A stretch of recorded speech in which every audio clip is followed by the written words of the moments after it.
اس نے بے یقینی کے عالم میں سامنے کھڑے ڈاکٹر کو دیکھا جو اریبہ کو ٹریٹمنٹ دینا تو دور ایڈمٹ کرنے تک کے لیے تیار نہ تھا۔ آپ کا دماغ خراب ہے کیا؟ کیسے ڈاکٹر ہیں آپ؟ میری بیوی یہاں زندگی اور موت کے بیچ لڑ رہی ہے اور آپ مجھے کہہ رہے ہیں کہ پولیس کیس ہے اس لیے آپ پیشنٹ نہیں لیں گے؟ جب اپنی مرضی کے مریض دینے ہیں تو باہر لسٹ لگا رہو نا تاکہ باہر سے ہی پڑھ کر بندہ لوٹ جائے، اندر آ کر اپنا وقت کا ضیاع نہ کرے۔ وہ نوجوان انگارے آنکھوں میں بھرے بھپر کر ڈاکٹر پر دھاڑا۔ دیکھیں سر، آپ مجھ پر چیخ کر صرف اپنا وقت ضائع کر رہے ہیں، ہم آپ کے پیشنٹ کو نہیں لے سکتے۔ کیسے بے ضمیر ہو گئے ہیں لوگ، کسی کی جان جاتی ہے تو چلی جائے، ہسپتال کا نام خراب نہیں ہونے دیں گے۔ گویا ہسپتال کا نام انسانی جان سے کہیں زیادہ عزیز و اہم ہو گیا۔ ابھی وہ ڈاکٹر تحمل سے جواب دے ہی رہا تھا کہ اس کے منہ پر ایک زوردار گھوسا پڑا۔ اس کا سر گھوم کر رہ گیا تھا۔ علاج کر رہا ہے یا مار دوں تجھے یہیں؟ وہ فات تھا، جنونی سرخ آنکھیں لیے وہ ڈاکٹر کو گردن سے دبوچے دوسرے ہاتھ سے اس کی پیشانی پر اپنی گن لگائے استفسار کر رہا تھا۔ وہ ڈرا نہیں رہا تھا، صرف وہ واقعی مار دیتا۔ آپ گن ہٹائیں، ہم آپ کا پیشنٹ لے رہے ہیں۔ نرس، آپریشن تھیٹر تیار کرو۔ اپنے سر پر گن لگتے ہی جیسے اس ڈاکٹر کی ساری اکڑ نکل گئی۔ مقابل کی جنونی آنکھیں اسے خوف میں مبتلا کر گئی تھیں۔ ہکلاتے ہوئے اریبہ کو ایڈمٹ کرنے کے لیے راضی ہوا۔ زین نے تیزی سے اس لڑکی کی بے جان ہوتے جسم کو اسٹریچر پر لٹایا۔ اس کا حسین چہرہ اب مکمل سفید پڑ گیا تھا، کافی خون بہہ چکا تھا اس کا۔ کہاں صرف اس کے آنسو جان نکال دیتے تھے، کہاں آج اس کا خون ہاتھوں و کپڑوں کو رنگا ہوا تھا۔ آپ اندر نہیں جا سکتے، یہیں رکیں۔ نرس نے اسے آپریشن تھیٹر کے باہر ہی رکنے کو کہا۔ اس لمحہ جیسے وہ نوجوان ہزار موتیں مرا ہو جب اس کا ہاتھ اپنے ہاتھ سے چھوٹتا محسوس کیا۔ فہد بھی اریبہ کا بے سوچ سا چہرہ دیکھ رہا تھا۔ یہ وہی چہرہ تھا جس پر بکھری ایک خوبصورت مسکراہٹ نے اس کے دل کو ہمیشہ کے لیے اپنا کر لیا تھا۔ وہ لمحے آنکھوں میں گھومنے لگے جب اریبہ پہلی بار اس کے کمرے میں آئی تھی۔ ماضی کی یاد، وہ اپنے کمرے میں کسی کو آنے نہیں دیتا تھا، مگر وہ بچی گھر دیکھتے دیکھتے اس کے کمرے میں چلی آئی تھی۔ اوہ، اتنے سارے کھلونے! اس کا کمرہ کسی شہزادے کی طرح سجا ہوا تھا جس میں دنیا کا ہر مہنگا کھلونا موجود تھا، جنہیں دیکھتے اس کی ننھی نیم شہد رنگ آنکھیں چمکی۔ تم کون ہو اور میرے کمرے میں کیسے آئیں؟ وہ ابھی کھلونے دیکھ رہی تھی چمکتی آنکھوں کے ساتھ کہ اچانک فہد کمرے میں آیا۔ اسے اپنے کھلونوں سے چھیڑ چھاڑ کرتا دیکھ وہ تیزی سے غصے سے بولا۔ وہ بچپن سے ہی بڑا غصیلا تھا۔ میں اریبہ، یہ سارے تمہارے کھلونے ہیں؟ اس کے لہجے میں بڑی حیرت تھی اور چہرے پر بڑی پیاری سی مسکان۔ پرانے کپڑے، بالوں میں تیل، موٹی سی چوٹی، گورا رنگ، آنکھوں میں بھرا بھرا کاجل، پاؤں غبار آلود۔ ہاں، تم کھیلنا چاہو گی؟ نہیں جانتا وہ کیا چیز تھی جو دل نرم پڑ گیا۔ وہ جو اپنے کھلونے کسی کو نہ دے، اسے دیے تھے کھیلنے، اسے دینے کے لیے تیار تھا۔ میں کھیل سکتی ہوں ان سے؟ وہ ایکسائٹڈ ہو کر پوچھنے لگی، ان نیم شہد رنگ آنکھوں میں خوشی کے مارے ابھری چمک وہ کبھی نہیں بھول سکتا۔ ہاں، مگر میری دوست بننا پڑے گا، جنہیں بغیر کسی خونی رشتے کے باوجود بھی ہم ان سے باندھ کر رکھنا چاہتے ہیں۔ اسے دوستی کے رشتے کا نام دیتے ہیں۔ دوست، ٹھیک ہے۔ وہ خوشی خوشی راضی ہوئی۔ تب ہاں کرتے وقت کیا سوچا ہوگا اس لڑکی نے کہ ایک دن یہی دوستی جان پر بن جائے گی؟ حال ابھی وہ اپنی یادوں کے دریا میں غوطہ زن تھا کہ ایک زوردار مکہ اس کے منہ پر سامنے سے رسید ہوا۔ وہ مکہ اتنا جاندار تھا کہ 14 طبق روشن کر گیا تھا فہد کے۔ زین نے پھر ایک بار مکہ رسید کیا، اس بار اس کے ہونٹ پھٹے اور ان سے خون رسنے لگا، مگر کوئی پلٹ وار نہیں۔ زین نے اس کے کالر سے پکڑ کر سامنے دیوار سے لگا دیا، پھر مکے ہی مکے اس کے پیٹ میں جڑنے لگا۔ لیکن مجال ہے کہ اس نے نگاہ اٹھا کر دیکھا بھی ہو آج۔ زین کی مار ضمیر کی مار کے آگے تو کچھ بھی نہ تھی۔ وہ مر رہا تھا اس لمحے، وہ تڑپ رہا تھا اس لمحے۔ یہ اذیت جان لے رہی تھی کہ وہ لڑکی جسے وہ دنیا میں سب سے زیادہ چاہتا ہے، وہ اسی کی وجہ سے زندگی اور موت کے بیچ لڑ رہی ہے۔ زین کے ایک اور مکہ پیٹ پر مارتے ہی منہ سے خون کا فوارہ نکلا۔ چھوڑیں پلیز، تھوڑا تو خیال کریں۔ آپ اس وقت ہسپتال میں ہیں۔ ہسپتال کے اسٹاف نے بمشکل زین سے فہد کو چھڑوایا، ورنہ یقیناً وہ مار مار کر آج جان لے لیتا اس کی، جس کی خودسری و ضد نے اریبہ کو آج اس حال میں پہنچایا تھا۔ اب تو خوش ہونا تم، مل گیا سکون ہماری زندگی میں آگ لگا کر، مل گیا تمہیں سکون اسے موت کے منہ میں پہنچا کے۔ اب یوں منہ لٹکائے کیوں کھڑے ہو؟ جاؤ، جا کر جشن مناؤ۔ تباہ کر دیا تم نے، سب تباہ کر دیا۔ تم نے ہمیشہ اسے انسان نہیں، اپنی خریدی ہوئی گڑیا سمجھا، جس کے جذبات و احساسات کی تمہیں کوئی پرواہ نہ تھی۔ کیا تم نے کبھی جاننا بھی چاہا کہ وہ کیا چاہتی ہے؟ محبت میں انسان اتنا خود غرض تو نہیں ہوتا جیسے تم ہو۔ تم جھوٹ کہتے ہو کہ تمہیں اس سے محبت ہے، تمہیں نہیں ہے، تمہیں کبھی تھی ہی نہیں۔ اگر ہوتی تو جانتے کہ وہ دوستی کرنا چاہتی تھی، جسے تم نے حرام قرار دے دیا تھا اس پر، جبکہ خود جتنے چاہے دوست بناتے پھرتے تھے، اسے کسی سے بات نہیں کرنے دیتے تھے، جبکہ خود تم نہ جانے کہاں کہاں منہ مارتے پھرتے تھے۔ زین حلق کے بل چنگھاڑ رہا تھا اس پر، مگر وہ سنسی کیفیت میں سامنے آپریشن تھیٹر کو دیکھنے لگا۔ ایک اسی کی جان تو نہ تھی اس لڑکی میں؟ کیا زین نہیں جانتا وہ خود بھی ہر لمحے مر رہا تھا؟ زین کیسے ہر الزام صرف اس کے سر ڈال سکتا تھا؟ کیا وہ ان دونوں کی منگنی کے درمیان نہیں آیا تھا؟ چاہے نیت اچھی ہو یا بری، اگر 2 ویل والی گاڑی میں تیسرا ویل آئے گا تو گاڑی تو ڈس بیلنس ہوگی ہی۔ وہ اس حالت میں کبھی نہ ہوتے اگر زین اریبہ سے چھپ کر اس کی پیٹھ پیچھے دوستی نہ کرتا۔ غلطی زین کی بھی تھی اور اریبہ کی بھی، چاہے وجہ کچھ بھی رہی ہو۔ جب فہد کو نہیں پسند تھا تو اریبہ کو ایز اے منگیتر چھپ کر زین کو دوست نہیں بنانا چاہیے تھا، مگر اس نے بنایا، اور نہ صرف دوست بنایا بلکہ اپنا دل بھی دے بیٹھی۔ وہ دل جس پر اس کے ہونے والے شوہر کا حق تھا، جو اس وقت فہد تھا، زین نہیں۔ اریبہ فہد کے سامنے وقت کا رونا روتی کہ بہت بیزی ہے، وقت نہیں ہوتا اس کے پاس اس سے بات کرنے کا، اس کے ساتھ شاپنگ کرنے یا گھومنے پھرنے جانے کا، جبکہ بات وقت کی کمی کی نہیں، دل کے پھر جانے کی تھی۔ جن سے دل ملتا ہے آپ اس کے لیے اپنا وقت نکال ہی لیتے ہیں، چاہے کتنے بھی بزی ہوں، جیسے وہ اپنے ای سے بات کرنے کے لیے نکالتی تھی۔ دیکھا جائے تو تینوں میں سے کوئی بھی معصوم نہ تھا، پھر اکیلا وہ ذمہ دار کیسے ٹھہرا ان حالات کا؟ کاش تم نے مجھ سے ایک بار پوچھ لیا ہوتا کہ کیوں تمہیں کسی سے بات نہیں کرنے دیتا، کیوں تمہیں کسی کے زیادہ قریب جانے نہیں دیتا، تو میں تمہیں بتاتا کہ میں ڈرتا ہوں کہیں وہ شخص تمہیں مجھ سے دور نہ کر دے، ڈرتا ہوں کہ کہیں وہ چھین نہ لے تمہیں مجھ سے۔ مجھے نہیں پتہ چلا کب میرے ڈر نے ہمارے اتنے پیارے رشتے کو تمہارے لیے قید بنا دیا کہ تم اس سے راہ فرار اختیار کرنے کی کوشش کرنے لگی۔ منہ سے خون نکل رہا تھا، اس کے اندرونی سفید ٹی شرٹ کے اوپری حصہ اب سرخ پڑنے لگا تھا۔ وہ آپریشن تھیٹر کی جانب دیکھ زمین پر بے جان ہو کر گرتے روحانسا و ٹوٹے لہجے میں بڑبڑایا، میں نے اپنی پوری زندگی صرف ایک ہی لڑکی سے محبت کی، اور وہ تم ہو، صرف تم اریبہ۔ اگر آج تمہیں کچھ ہو گیا تو تمہارا یہ عاشق بھی مر جائے گا۔ وہ آنکھوں میں آنسو بھرے کھوئے کھوئے لہجے میں بول رہا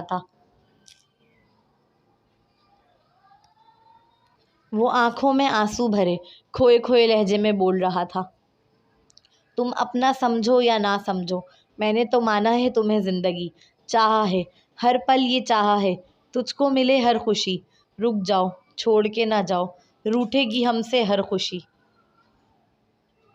زین بھی کچھ دور روتے ہوئے چیئر پر بیٹھ گیا، اپنے ہاتھوں میں سر گرا کر مسلسل رو رہا تھا۔ اریبہ کے ساتھ گزرا ہر ایک لمحہ آنکھوں کے آگے فلم کی طرح چلنے لگا۔ ہو کون تم؟ تمہارا دوست۔ دوست کا کوئی نام بھی تو ہوگا نا؟ جو چاہے بلا لو۔ پہلی بار میل پر کی گئی باتیں ہاتھ تو چھوڑو، نہیں گم نہ ہو جاؤ کہیں۔ کیا مذاق کر رہے ہو؟ میں بچی تھوڑی ہوں، مجھے اچھی طرح علم ہے تم کتنی ذہین ہو۔ اس کا ہاتھ تھام کر شاپنگ کرانا، بیوقوف گدھا، الو کا پٹھا کہیں کا، جب دیکھو غصہ دکھاتا رہتا ہے، سمجھتا کیا ہے خود کو؟ آخر ہے نا فہد کا کزن، سڑیل اکڑو کہیں کا، بندہ نرمی سے بھی بول سکتا تھا، آخر پہلا دن ہے میرا، پر نہیں بندر کہیں کا۔ وہ حسین دلربا کا سامنے بیٹھ کر دھڑلے سے گالیاں دینا اور اردو آتے ہوئے بھی اس کا غصے سے دانت پیستے ہوئے لا علم بنے رہنا۔ 10 بج گئے ہیں، اب بھی انتظار کرنا ہے؟ مگر مقابل نے کوئی جواب نہ دیا، اس کی نگاہیں اب بھی باہر کی جانب لگی تھیں۔ ٹھیک ہے کرتی رہو انتظار، میں سو رہا ہوں، جب چلنا ہو تو مجھے اٹھا لینا۔ وہ اس کا برف باری میں ٹھٹرتے ہوئے اپنا انتظار کرتے ہوئے دیکھنا۔ نہیں تم ای ہو میرے، اب بس بھی کرو نا، کب تک یوں سخت میر بنے کھڑے رہو گے؟ کیا اچھی نہیں لگتی تمہیں میں؟ کیا میں خوبصورت نہیں ہوں؟ اس کا نشے میں اپنا ای ہونے پر اصرار کرنا۔ بس اچھا لگ رہا ہے تمہیں ای بلانا؟ میں نے کبھی نہیں سوچا تھا کہ ایک دن میں تمہیں پکاروں گی اور تم جواب دو گے۔ اس کا آفس میں بار بار بڑے پیار سے ای بلانا۔ قبول ہے، مجھے قبول ہے، یہاں بھی اور جنت میں بھی۔ اس کے نکاح کے وقت ادا کیے خوبصورت جملے اب کانوں میں گونج رہے تھے، ہر سانس دعا گو تھی کہ وہ واپس آ جائے صحیح سلامت۔ اس کے بغیر جینے کا کوئی تصور ہی نہیں تھا، گویا اس کے بغیر جینا آتا ہی نہیں۔ اگلا سین۔ ای، اس میٹھی آواز پر زین نے نگاہ اٹھائی، وہ حسین دلربا برابر میں آ کر بیٹھ گئی۔ مجھے چھوڑ کر تو نہیں جاؤ گی نا؟ تیزی سے اس کے دونوں ہاتھوں کو اپنے ہاتھوں میں مضبوطی سے تھام کر بے قراری کے عالم میں استفسار کیا۔ بے چین تھا سننے کے لیے کہ وہ کہہ دے کہ نہیں جائے گی۔ اپنا خیال رکھنا۔ اس خوبصورت گڑیا نے آگے بڑھ کر پیشانی چومی۔ زین نے آنکھیں موند لی تھی سکون قلبی کے سبب۔ ہاں۔ ابھی وہ مزید کچھ کہہ پاتا کہ ایک تیز جھونکا آیا، اس نے محسوس کیا کہ وہ نیچے کی جانب گر رہا ہے، اور چونک کر اس نے آنکھ کھولی۔ اب وہ حسین دلربا برابر میں موجود نہ تھی۔ اس نے حیرانگی و پریشانی کے عالم میں ادھر ادھر نظر دوڑائی، وہ کہیں نظر نہیں آ رہی تھی۔ پھر سامنے کی جانب دیکھا، آپریشن ابھی بھی جاری تھا۔ وہ خواب ہو کر بھی خواب نہ لگا جیسے وہ واقعی آئی ہو۔ دوسری جانب نیوز والے ہسپتال کے باہر ہجوم بنائے کھڑے تھے، جنہیں زین کے ورکرز اندر آنے سے روکنے کا کام سر انجام دے رہے تھے۔ زین وقار الدین کی وائف کو انہی کے مال میں فائر کا نشانہ بنایا گیا۔ ہر نیوز چینل یہی نیوز چلا رہا تھا، جس کے سبب اریبہ کو پورے خاندان کو اس حادثے کی خبر پہنچ گئی تھی۔ اریبہ کہاں ہے میری بچی؟ ندا بیگم روتے ہوئے آئی۔ سب ٹھیک ہو جائے گا آنٹی، اللہ بہتر کرنے والا ہے۔ زین نے فوراً ہی اٹھ کر انہیں خود سے لگاتے ہوئے دلاسا دیا، جبکہ وہ پھوٹ پھوٹ کر رو رہی تھیں۔ انہوں نے فہد کو زمین پر خون آلود حالت میں بیٹھا نہیں دیکھا تھا، اور نہ ہی انہیں علم تھا کہ یہ فائر کرنے والا کوئی اور نہیں، فہد ہی ہے۔ افضل صاحب دیوار سے ٹیک لگائے کھڑی اپنی آنکھوں میں آنے والی نمی بار بار صاف کر رہے تھے۔ وہ بیٹی تھوڑی تھی ان کی، وہ بیٹا تھا۔ ہاں، اس لڑکی نے کب بیٹی والی زندگی جی، کب اپنے ناز اٹھوائے، کب فرمائش کی کہ پاپا آج واپسی پر یہ لانا یا وہ لانا۔ ان کے نکھٹو پنے کے سبب ایک بچی سے اس کا بچپنا چھن گیا تھا۔ گھر چلانا، ذمہ داریاں سنبھالنا آسان نہیں ہوتا، بہت قربانیاں دینی پڑتی ہیں، بڑا دل مارنا پڑتا ہے، اور وہ سب اریبہ کرتی آئی تھی۔ اب شدید پچھتا رہے تھے وہ۔ کتنی ہی دیر ماحول پر سوگوار خاموشی چھائی رہی، پھر آپریشن تھیٹر سے ڈاکٹر باہر آئے، جنہیں دیکھ سب تیزی سے اریبہ کی حالت دریافت کرنے بڑھے۔ ڈاکٹر، میری بیوی کیسی ہے اب؟ زین نے بےتابی کے عالم میں پوچھا، جبکہ ڈاکٹر نظر جھکا گیا۔ سوری، ہم انہیں بچا نہیں سکے، خون بہت بہہ چکا تھا۔ آپ تھوڑی جلدی لے آتے تو شاید ہم بچا پاتے۔ یہ جملے زین کے دل و دماغ پر کڑاکے دار بجلی کی مانند گرے۔ جب وہ منتیں کر رہا تھا کہ اس کی بیوی کو ایڈمٹ کر لو، تو ان ڈاکٹرز کو اپنے ہسپتال کے نام کی پڑی تھی۔ دوسری جانب فہد کی آنکھیں شاکڈ سے باہر آنے کو تھیں۔ اسے یقین نہ آیا، اس نے خود اپنی محبت کی جان اپنے ہاتھوں سے لے لی۔ اس نے اگلے ہی پل تیزی سے اپنے ہاتھوں کو دیکھا۔ درد کی اس قدر گہری ٹیس اٹھی کہ اس کا دل بند ہونے کو تھا۔ جھوٹ بول رہے ہو تم، وہ مجھے چھوڑ کر نہیں جا سکتی۔ نہیں، ایسا ہو ہی نہیں سکتا۔ وہ بے یقینی کے عالم میں ڈاکٹر کو دھکا دیتا ہوا آپریشن تھیٹر میں داخل ہوا، جہاں نرس اس لڑکی کے چہرے پر سفید کپڑا ڈال رہی تھی۔ اریبہ، اریبہ، اس نے اجلت سے آ کر ایک جھٹکے سے کپڑا اس کے چہرے سے ہٹایا، پھر اس کے بے سس سے چہرے پر ہلکے ہلکے ہاتھ سے تھپ تھپانے لگا۔ اس کا نام پکارنا، مگر اب وہ دنیا میں کہاں تھی جو جواب دیتی؟ جب اس نے کہا تھا کہ ہم 2 ہفتے کے لیے پاکستان میں رہیں گے، پھر اپنے ملک جائیں گے، تب کہاں جانتا تھا کہ کہ صرف 12 دنوں کی مہمان ہے اس کی دلہن۔ 12 سال تڑپنے کے بعد وہ ملی بھی تو صرف 12 دنوں کے لیے، اور پھر یوں چھوڑ گئی کہ زندگی بھر کے لیے تنہا و تڑپتا کر گئی۔ تم تو بڑی ستمگر نکلی۔ کوئی یوں بھی اپنے چاہنے والے پر ستم ڈھاتا ہے بھلا؟ نہ کر یار، تیری ستم گری میری جان لے لے گی۔ وہ گولی اس کے سینے پر لگنی تھی جو اریبہ نے اپنے سینے پر لی، مرنا اسے تھا، مگر وہ دیوانی اس کی ساری بلاؤں کو اپنے سر لے گئی۔ اریبہ پلیز اٹھو نا، پلیز، میرا مذاق میں جانا بھی برداشت نہیں ہو رہا تھا تمہیں، اور خود مجھے یوں چھوڑ کر جا رہی ہو؟ پلیز اٹھو۔ وہ روتے ہوئے پکارنے لگا۔ وہ بار بار نام پکار رہا تھا، اپنے سینے سے اس کا سر لگا کر، پاگلوں کی طرح چیخ کر رونے لگا۔ وہ تو کیا گئی، یوں محسوس ہوا۔ اگلا سین 1 سال بعد۔ وہ پردیسی پاکستان سے جا نہ سکا، جاتا بھی تو کچھ ہی دنوں میں لوٹ آتا۔ اس نے پرائیویٹ ہسپتال اریبہ کے نام پر بنوایا، اور اس میں ایمرجنسی میں آنے والے پیشنٹ کے لیے الگ سے سہولیات رکھی، تاکہ پھر کبھی کوئی اپنا پیارا ٹریٹمنٹ دیر سے ملنے کے سبب نہ کھوئے۔ وقت گزر ہی جاتا ہے، دنیا کسی کے جانے سے کہاں رکتی ہے، یہ تو چلتے رہنے کا نام ہے۔ اس کی بھی چل رہی تھی۔ ہلو جانی، سوری آج دیر سے میل کر رہا ہوں، صبح سے ہسپتال کے کاموں میں بیزی تھا۔ اور تم نے کھانا کھا لیا؟ میں نے تو آج کھانا بھی نہیں کھایا، ابھی کھانے بیٹھ ہی رہا تھا کہ سوچا پہلے تمہیں میل کروں۔ تم انتظار کر رہی ہوگی۔ وہ عادت تھی، ایسی عادت جو چھڑائے نہ چھوٹے۔ ہر روز اریبہ کی آئی ڈی پر میل کرتا، جبکہ علم تھا دوسری جانب اب کوئی نہیں جو جواب دے، مگر اچھا لگتا تھا اسے میل کرنا، دن بھر کی ساری باتیں بتانا۔ آج بھی اس نے معمول کے مطابق میل کی، مگر اگلے ہی لمحے آنکھیں حیرت سے پھیلیں جب دوسری جانب سے میل کا جواب آیا۔ ہیلو زین، تم کون؟ وہ پوچھے بغیر نہ رہ سکا۔ اریبہ کی آئی ڈی سیل میں اوپن تھی، جو اسی کے پاس تھا۔ پھر یہ جواب کیسے؟ وہ الجھا۔ میرا نام نوشابہ ہے اور میں آپ سے ملنا چاہتی ہوں۔ تمہارے پاس میری وائف کی آئی ڈی کیسے آئی؟ وہ حیرت سے پوچھ رہا تھا۔ اس نے تو کبھی اریبہ کے منہ سے نوشابہ نامی کسی لڑکی کا نام نہیں سنا۔ میں آپ کے ہر سوال کا جواب مل کر دوں گی، پلیز مجھ سے ایک بار مل لیں۔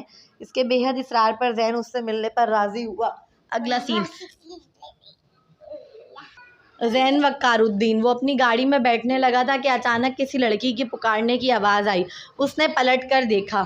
سر، میں نوشابہ، یاد ہے ہماری بات ہوئی تھی؟ اریبہ کی آئی ڈی پر اس نے فوراً اپنا حوالہ دیا۔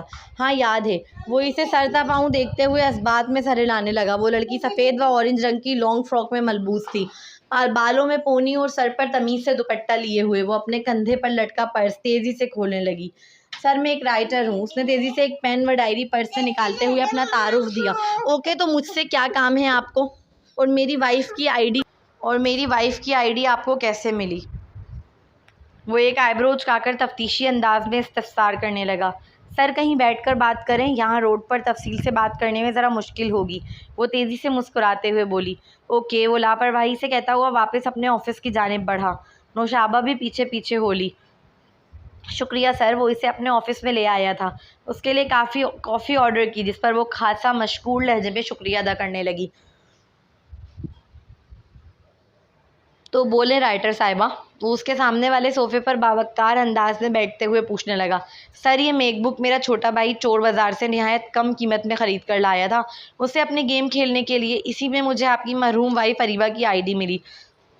میں رائٹر ہوں، میں نے آپ کی اور آپ کی وائف کی ساری ای میلز پڑھی ہیں۔ ابھی وہ بتا ہی رہی تھی کہ زین غراتے ہوئے بیچ میں بولا، کیا آپ کو پتہ ہے کسی کے پرائیویٹ میسیجز پڑھنا کتنی غلط بات ہے؟ اسے شدید ناگوار گزرا تھا نوشابہ کا عمل۔ افضل صاحب نے اریبہ کا میک بک چور بازار میں سستی قیمت پر بیچ دیا تھا۔ وہ ان پڑھ آدمی تھے، انہیں کیا خبر کہ میک بک میں اریبہ کی آئی ڈی اوپن تھی۔ وہ میک بک اتفاق سے نوشابہ کا چھوٹا بھائی خرید لایا۔ وہ رائٹر تھی، جب اس نے میک بک کھولا تو اس میں اریبہ کی آئی ڈی آن تھی۔ میک بک میں کچھ نہ تھا سوائے میلز کے۔ وہ بہت حیران ہوئی یہ دیکھ کے کہ ایک ہی آئی ڈی سے ساری میلز موصول ہوئیں اور اسی آئی ڈی کو جواب دیا گیا۔ اس نے تجسس کے سبب میلز پڑھنا شروع کی اور آہستہ آہستہ اس سے زین و اریبہ کے عشق سے عشق ہونے لگا۔ اس قدر عشق کہ وہ یہ سچی کہانی لکھنے کی خواہش مند ہو گئی۔ مزید خواہش تب بڑھی جب روزانہ زین کی محبت بھری میلز پڑھتی۔ اس کے دل میں بڑا اشتیاق پیدا ہو گیا تھا زین کو دیکھنے کا۔ جی پتہ ہے، میں معذرت چاہتی ہوں، وہ شرمندہ ہو کر تیزی سے بولی۔ مجھے یہ واپس دے دو، بدلے میں جتنی چاہے قیمت لے لو۔ اس میک بک کو دیکھتے ہی کتنی ہی یادیں آنکھوں کے آگے چھم سے آ گئیں۔ وہ حسین دلربا ہمیشہ غصے کے وقت چڑھ کر کہتی تھی کہ کاش میں نے وہ میک بک پھینک دیا ہوتا۔ آج شدت سے دل چاہا کہ وہ بھی کہے کہ کاش اس نے یہ میک بک پھینک دیا ہوتا، تو شاید وہ سب نہ ہوتا، شاید وہ آج زندہ ہوتی، شاید وہ بس شاید ہی تو رہ گیا تھا۔ سر، میں آپ کے عشق کی خوبصورت داستان لوگوں تک پہنچانا چاہتی ہوں، پلیز مجھے اجازت دیں، اور کچھ سوالوں کے جواب بھی جو ان میلز میں نہیں ہیں، اس نے التجائی لہجے میں کہا۔ کچھ دیر سوچنے کے بعد زین راضی ہوا۔ پوچھیں، اس نے ایک گہری آہ بھرتے اجازت دی۔ فہد کا کیا ہوا؟ کیا واقعی آپ نے اسے اریبہ کے قتل کے جرم میں جیل نہیں بھیجا؟ وہ خاصا تجسس سے پوچھ رہی تھی، کیونکہ 1 سال سے جو میلز آ رہی تھیں ان میں کبھی بھی فہد کا کوئی ذکر نہ تھا۔ تو فہد کا کیا ہوا، وہ یہی سوچا کرتی تھی۔ وہ ہمیشہ خود کو فہد کے احسانات تلے دبا ہوا مانتی تھی۔ اس کے نزدیک وہ واحد موقع تھا جب وہ اپنے سارے احسانات ایک لمحے میں اتار سکتی تھی، اسے اپنا قتل معاف کر کے۔ اس لیے اس نے معاف کر دیا تھا اور مجھے بھی کہہ کر گئی۔ تو اسے کوئی سزا نہیں ہوئی؟ وہ کہاں ہے اب؟ پے در پہ تیزی سے سوال کیے۔ کیوں نہیں ہوئی؟ اس کے ضمیر نے اسے جینے ہی نہیں دیا۔ اریبہ کے انتقال کے ٹھیک 1 ماہ بعد ہی وہ بھی اپنے کمرے میں مردہ حالت میں ملا۔ ڈاکٹرز کا کہنا تھا کہ شدید ڈپریشن کا شکار تھا وہ۔ اس کا 1 ماہ تک خالہ نے علاج کروایا۔ وہ بتاتی ہیں کہ وہ رویا نہیں۔ اریبہ کے جانے کے بعد نہ وہ رویا نہ کبھی کچھ بولا۔ وہ زندہ مردہ ایک تھا، کمرے میں لیٹے لیٹے خالی چھت کو تکتا رہتا تھا۔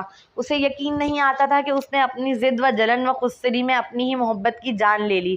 مجھے تو لگتا ہے وہی اچھا رہا، کم از کم اس میٹھے سے درد سے نجات تو پا گیا جس سے مجھے رہائی نہیں ملتی۔ آخری جملہ اس نے اداسی سے مسکراتے ہوئے ادا کیا۔ نوشابہ دیکھ سکتی تھی اس کی چمکتی بھوری آنکھوں میں ابھرے رنج و کرب کو۔ آپ نے مہروز کو کمپنی سے کیوں نکالا، جبکہ غلط تو شہریار نے کیا تھا اریبہ کے ساتھ؟ اریبہ نے مجھے بتایا تھا کہ مہروز گھپلے بازی کر رہا ہے۔ میں نے جب جانچ پڑتال کی تو معلوم ہوا کہ مہروز 1 نمبر کا دھوکے باز ہے۔ گودام میں آگ اس نے اپنے بندوں سے خود لگوائی تھی اور وہ کمپنی کو مسلسل نقصان پہنچا رہا تھا، اس لیے میں نے اسے نکال دیا۔ بچا شہریار تو وہ ابھی بھی کمپنی میں میرے انڈر کام کر رہا ہے۔ دوسری شادی کا کیا ارادہ ہے؟ اس کے سوال پر زین نے ایک لمحے کے لیے اچنبھے سے اسے دیکھا۔ میں نیو یارک سے ہوں، شاید آپ کو علم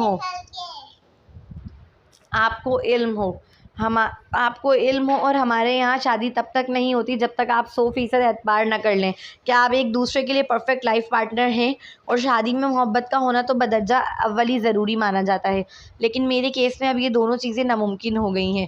اس نے مجھے دیکھا نہیں تھا کبھی، پھر بھی اس کا دل میرے لیے دھڑکتا تھا۔ اب ایسی والہانہ محبت کی جسے عادت پڑی ہو، اس کے لیے کیا کہیں کیا کہیے، وہ ہار ماننے والے انداز میں مسکرایا۔ کچھ عجیب سی مسکراہٹ تھی وہ۔ ابھی تو پوری زندگی پڑی ہے آپ کے سامنے، کیا خبر کوئی اچھا لگ جائے۔ مجھے نہ تو اس جیسا پہلے کوئی اچھا لگا اور نہ لگ سکتا ہے، وہ قطعی لہجے میں بولا۔ اس لیے وہی تھی، وہی ہے، اور وہی اس دل کی ملکہ رہے گی۔ اپنے دل کے مقام پر ہاتھ رکھ بہت سادگی سے کہہ دیا کہ اب نہیں آ سکتا کوئی۔ سچ ہے کہ دل تو دکھا ہے ہم نے، مگر سوچا ہے دل کو ہے غم کیوں، آنکھ ہے نم کیوں، ہونا ہی تھا جو ہوا ہے۔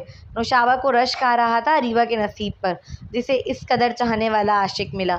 کہاں ملتے ہیں ایسے سچے عاشق؟ یہ لیں، کم لگے تو بتا دیں، میں مزید بڑھا دوں گا، مگر اسے نہیں دوں گا۔ اس نے اٹھ کر اپنی ٹیبل سے ایک چیک بک نکال کر اس میں رقم لکھ کر چیک نوشابہ کی جانب بڑھا دیا۔ وہ اریبہ کا میک بک تھا جس کے لیے اس نے پوری ایک رات رو کر گزاری تھی۔ بتایا تھا اس نے کہ کیسے وہ غائب ہو گیا تھا اسٹور سے اچانک۔ آج جب وہ واپس ملا تو آنکھیں شدید رنجیدہ ہو گئیں۔ دل سے اسے لگا کر ایک گہری سانس لی۔ نوشابہ کی اس خوبرو نوجوان کے ہر ایک عمل پر نظر تھی۔ وہ کتنا خوبصورت تھا، سفید چہرہ، فرینچ داڑھی، بوڑھی چمکتی آنکھیں، ہلکے گولڈن رنگ کے بال، دراز قد، ورزشی جسامت۔ یقیناً وہ وجاہت و حسن سے مالا مال نوجوان تھا۔ نوشابہ کی نگاہیں اس کی سرخ ہوتی آنکھوں پر ٹکی تھیں۔ لگ رہا تھا جیسے بس ابھی رو دے گا۔ ابھی وہ رشک بھری نگاہ سے اس خوبصورت لڑکے کو دیکھ رہی تھی کہ دوبارہ دروازہ باہر سے نوک ہوا۔ اس کا آرڈر آ گیا تھا۔ زین نے کافی کا مگ اٹھا کر خود نوشابہ کے آگے کیا۔ اتنا بڑا بزنس مین مگر غرور رتی بھر نہیں۔ وہ لڑکی فدا ہوئے بغیر نہ رہ سکی۔ زین سے الوداع لے کر وہ دروازے کی جانب بڑھی، پھر اچانک کچھ یاد آنے پر مڑ کر زین کو دیکھا۔ سر، کیا واقعی اریبہ کی امی بہت مزیدار دال بناتی ہیں؟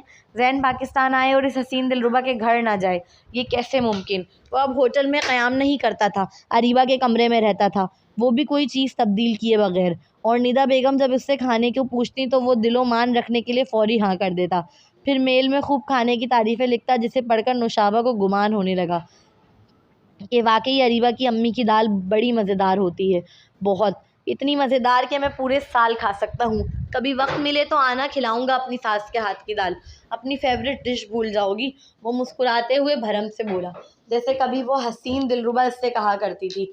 اریبہ کے جانے کے بعد اس کے والدین کا، خاص طور پر ندا بیگم کا بہت خیال رکھتا تھا۔ ندا بیگم اکثر روتے ہوئے کہا کرتی کہ خدا نے مجھے داماد کے روپ میں بیٹا عطا کر دیا۔ بڑھاپے میں اگلا سین 5 سال بعد وہ اپنے کمرے میں تیار ہو رہا تھا۔ آج عمر اور رابعہ کی شادی تھی۔ انا سے 2 سال پہلے ہی اس کا بریک اپ ہو گیا تھا۔ وہ اپنے بیٹے کو لے کر چلی گئی تھی، سفید شرٹ پر بلیک پینٹ کوٹ زیب تن کیے، آئینے میں اپنا عکس سنوار رہا تھا۔ چلو پھر دل کے درد پر چادر ڈال کر دنیا داری نبھاتے ہیں۔ خود کو دیکھ اداسی سے مسکراتے ہوئے ہم کلام ہوا۔ وہ ہال پہنچا تو نہ جانے کتنی ہی لڑکیوں نے اپنے دل تھامے، مگر وہ بے نیاز بنے کھڑا تھا۔ سوچتی ہوں اس محبت کو پانے کا احساس کیسا لگتا ہوگا، جسے دن رات دعاؤں میں مانگا ہو۔ عمر کا نکاح ہوتے دیکھ اچانک ہی اس حسین دلربا کے جملے کانوں میں گونجتے سنائی دینے لگے۔